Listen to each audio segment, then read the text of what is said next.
Welcome दोस्तों, आज की वीडियो में बात करेंगे बीटीएस के द्वारा वर्क इंस्पेक्टर के पदों पर वैकेंसी निकाली गई है लोक स्वास्थ्य अभियंत्र विभाग में, जिसको आप हिंदी में कार्य निरीक्षक और इंग्लिश में वर्क इंस्पेक्टर कह सकते हैं। इसमें आप 10th पास हैं और आईटीआई किए हैं तो ये फॉर्म आप भर सकते हैं।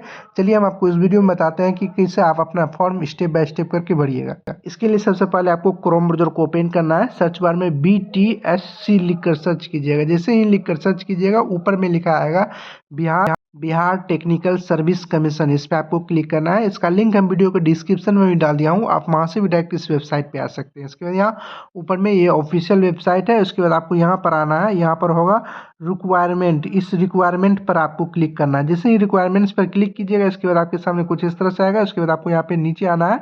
यहाँ पर आपको देखिएगा एडवाइजरीमेंट नंबर आपको 31/2025 इसी वाला आपको टिक करना है।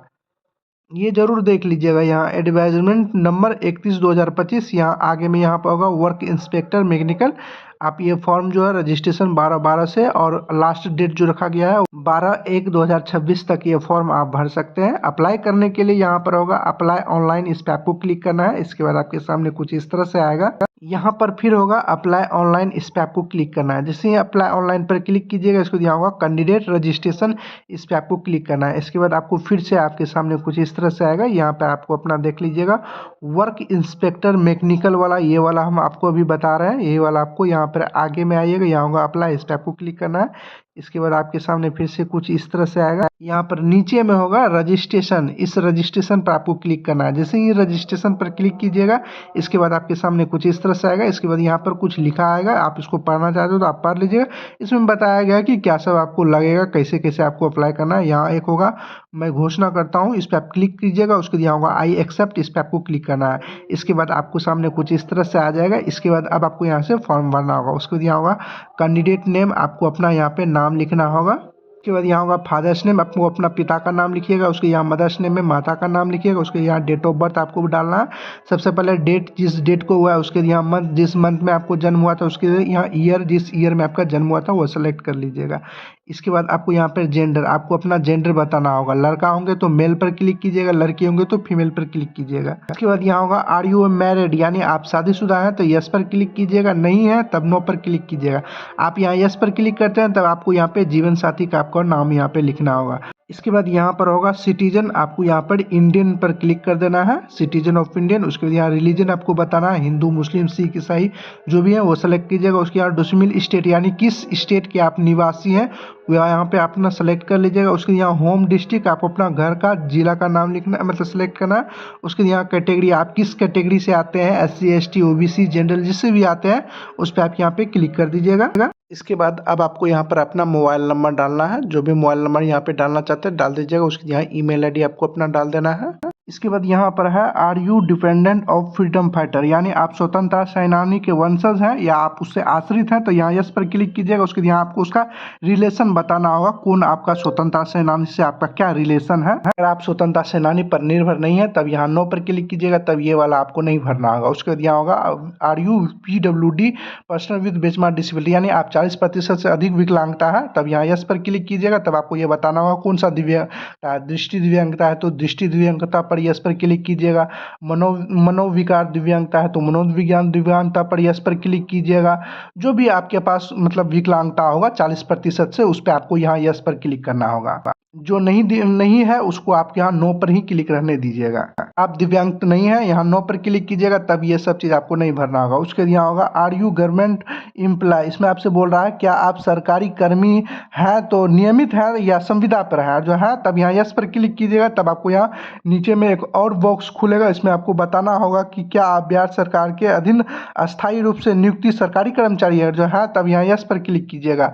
उसके बाद फिर से आपको ये नीचे में बॉक्स खुलेगा, यहाँ होगा क्या आप बिहार सरकार के अस्थायी सरकारी कर्मचारी हैं जो वेतन स्तर 2 के नीचे है, जो है तब यहाँ यस इस पर क्लिक कीजिएगा, नहीं तो नो पर क्लिक कीजिएगा। अगर आप यहाँ यस पर क्लिक करते हैं तब आपको फिर नीचे में यहाँ पर आएगा। इसके बाद यहाँ बताना होगा सेवा की अवधि, आपकी क्या सेवा की अवधि है, वर्ष और मंथ आपको दोनों बताना होगा।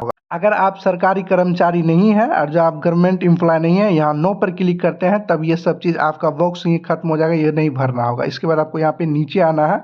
अब आपको यहाँ पर नेम ऑफ सीओ यानी आपको अपना जो गार्जियन है उसका यहाँ पे नाम लिखना है। उसके यहाँ विलेज नंबर या हाउस नंबर आपको यहाँ पे डाल देना है, यानी गाँव का नाम या लिख दीजिएगा। उसके यहाँ पोस्ट ऑफिस या उसके यहाँ स्टेट का नाम पहले से होगा, डिस्ट्रिक्ट ब्लॉक का यहाँ नाम अपना सेलेक्ट कर लीजिएगा, किस ब्लॉक यानी किस प्रखंड से आप आते हैं उस प्रखंड का नाम यहाँ पे सेलेक्ट कर लीजिएगा। इसके बाद आपको यहाँ पर पुलिस स्टेशन, आपको अपना पुलिस थाना जहाँ भी है उसका यहाँ पे नाम सेलेक्ट कर लीजिएगा। उसके यहाँ विलेज नेम आपको सेलेक्ट कर लेना है। उसके जो आपका पिन कोड होगा वो आपको यहाँ पे डाल देना है। इसके बाद अब आपको यहाँ पे नीचे में क्वालिफिकेशन एजुकेशन डिटेल्स डालना है। सबसे पहले यहाँ 10th का आपको डालना है, किस बोर्ड से आपने पास किए हैं, बोर्ड नेम में उसका नाम यहाँ पे सेलेक्ट कर लीजिएगा। उसके बाद यहाँ होगा ईयर ऑफ पासिंग, यानी आपने 10th किस ईयर पास किए हैं वो डालना है। उसके यहाँ रोल नंबर वो डाल देना है 10th का। उसके यहाँ होगा आपको इवैल्यूएशन टाइप, इसमें आपको क्या आपका जो रिजल्ट है वो किस में है, मार्क्स में है कि परसेंटेज में है कि ग्रेड में है, जो भी है वो यहाँ पे सेलेक्ट कर लीजिएगा। अगर मान लीजिए परसेंटेज में है तब आपको यहाँ परसेंटेज पर क्लिक कीजिएगा। उसके यहाँ परसेंटेज वाले बॉक्स में आपको कितना परसेंटेज आया है वो यहाँ पे डाल दीजिएगा। उसके यहाँ डिवीजन सेलेक्ट कर लीजिएगा, फर्स्ट सेकंड थर्ड जो भी है वो सेलेक्ट कर लीजिएगा। इसके बाद अगर आप इंटरमीडिएट भी किए हैं तब यहाँ नीचे में आपको इंटरमीडिएट वाला भी बॉक्स आएगा। उसके यहाँ बोर्ड नेम सेलेक्ट कर लीजिएगा, यानी इंटर आप किस बोर्ड से पास किए हैं। फिर आपको यहाँ ईयर ऑफ पासिंग बताना है किस ईयर, उसके रोल नंबर डालिएगा। उसके यहाँ इक्विवेलेंस टाइप में आपका मार्क्स में है कि परसेंटेज में है, जो भी सेलेक्ट कर लीजिएगा। उसके बाद मार्क्स सेलेक्ट कीजिएगा, तब आपको यहाँ ऑप्टिंग मार्क्स में कितना आया था, मैक्सिमम मार्क्स में कितना का टोटल एग्जाम हुआ था वो ईयर डालिएगा। उसके यहाँ परसेंटेज खुद ब खुद आ जाएगा, देखिए खुद ब खुद आ जाएगा। उसके यहाँ आपको डिवीजन बता देना है, कौन सा डिवीजन है, फर्स्ट सेकंड थर्ड जो भी है वो बता दीजिएगा।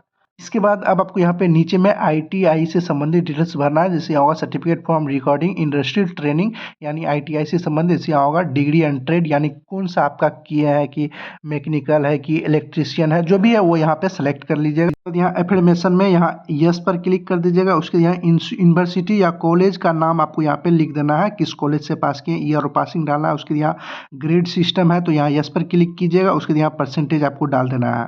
ग्रेड सिस्टम नहीं है, आप जो भी आईटीआई किए हैं नो पर क्लिक कीजिएगा। उसके यहाँ ऑप्टिंग मार्क्स में कितना आया था वो डाल देना है, मैक्सिमम मार्क्स कितने का एग्जाम हुआ तो वो आपको यहाँ पे डाल देना है। इसके बाद जो यहाँ कैप्चा लिखा है उसको यहाँ पे इंटर वेरिफिकेशन कोड में डालकर यहाँ वैलिडिटी एंड प्रीव्यू, इस पे आपको क्लिक कर देना है। जैसे ही आप यहाँ वैलिडिटी एंड प्रीव्यू पर क्लिक कीजिएगा तब आपके सामने कुछ इस तरह से आएगा।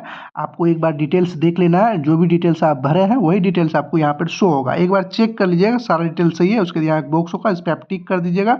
उसके यहाँ होगा सबमिट, इस पर आपको क्लिक करना है। उसके यहाँ ऊपर में आएगा यू ओके, इस ओके पर आपको क्लिक कर देना है। इसके बाद आपके सामने फिर से कुछ इस तरह से आएगा। अब आपको यहाँ पर ईमेल आईडी और मोबाइल नंबर को वेरिफिकेशन करना होगा। सबसे पहले यहाँ होगा वेरीफाई ईमेल आईडी, इस पर आपको क्लिक करना है। उसके यहाँ ईमेल आईडी पर जो भी ईमेल आईडी डाले हैं उस पर क्या होगा वेरिफिकेशन कोड, वो कोड आपको यहाँ पे डालकर वेरीफाई पर क्लिक करना है। इसके बाद अब आपको यहाँ पर मोबाइल नंबर का वेरीफाई करना होगा। इसके लिए आपको होगा यहाँ पर वेरीफाई मोबाइल नंबर, इस पे आपको क्लिक करना है। आपको यहाँ पर एक मोबाइल नंबर पर वेरिफिकेशन कोड गया होगा, वो कोड आपको यहाँ पे डाल देना है। उसके यहाँ वेरीफाई होगा, इस पे आपको क्लिक करना है। इसके बाद आपका मोबाइल नंबर भी वेरीफाई हो जाएगा। इसके बाद यहाँ होगा व्यू रजिस्ट्रेशन स्लिप, इस पे आपको क्लिक कर देना है। इसके बाद ये रजिस्ट्रेशन स्लिप आप प्रिंट करना चाहते हैं तो यहाँ होगा प्रिंट रजिस्ट्रेशन स्लिप, इस पे आप जाकर प्रिंट कर सकते हैं। प्रिंट करने के बाद इसके बाद यहाँ नीचे में होगा ये कैंसिल, इस पर आपको क्लिक करना है। इसके बाद आपको यहाँ पे नीचे आना है। अब आपको यहाँ पर पेमेंट कटाना होगा, यहाँ होगा कितना पेमेंट कटाना हुआ होगा, यहाँ होगा प्रोसीड फॉर फी पेमेंट, इस पर आपको क्लिक करना है। जैसे ही आप इस पर क्लिक कीजिएगा इसके बाद आपसे यहाँ पर आ जाएगा कुछ इस तरह से। इसके बाद जिस भी माध्यम से आप पेमेंट कटाना चाहते हैं आप उस पर क्लिक कीजिएगा। डेबिट कार्ड से कटाना चाहते हैं डेबिट कार्ड पर, नेट बैंकिंग से कटाना चाहते हैं नेट बैंकिंग से, यूपीआई से कटाना चाहते हैं तो यूपीआई पर क्लिक कीजिएगा। यूपीआई आईडी से कटाना चाहते हैं यहाँ इंटर यूपीआई आईडी डाल दीजिएगा। और यहाँ वैलिडिटी यूपीआई आईडी पर क्लिक कीजिएगा। उसके यहाँ जो क्यूआर कोड जनरेट करना चाहते हैं यहाँ क्यूआर कोड होगा, इस पर क्लिक कीजिए। उस यहाँ पे क्लिक कीजिएगा। इसके बाद आपके सामने एक क्यूआर कोड जनरेट होकर आ जाएगा। इस क्यूआर कोड पर जैसे ही आप पेमेंट कटाइएगा तो आपका पेमेंट सक्सेसफुल हो जाएगा। पेमेंट कटाने के बाद आप अपना स्लिप निकाल लीजिएगा। इस तरह से आप फॉर्म भर सकते हैं। वीडियो पसंद आए तो वीडियो को लाइक शेयर और कमेंट जरूर करें। अगर आपने अभी तक इस चैनल को सब्सक्राइब नहीं किया तो सब्सक्राइब कर बेल आइकन को दबा दें। आपको इसी तरह की जानकारी इस चैनल पे मिलती रहेगी। चलिए अगले वीडियो मिलते हैं किसी और जानकारी के साथ, तब तक के लिए गुड बाय।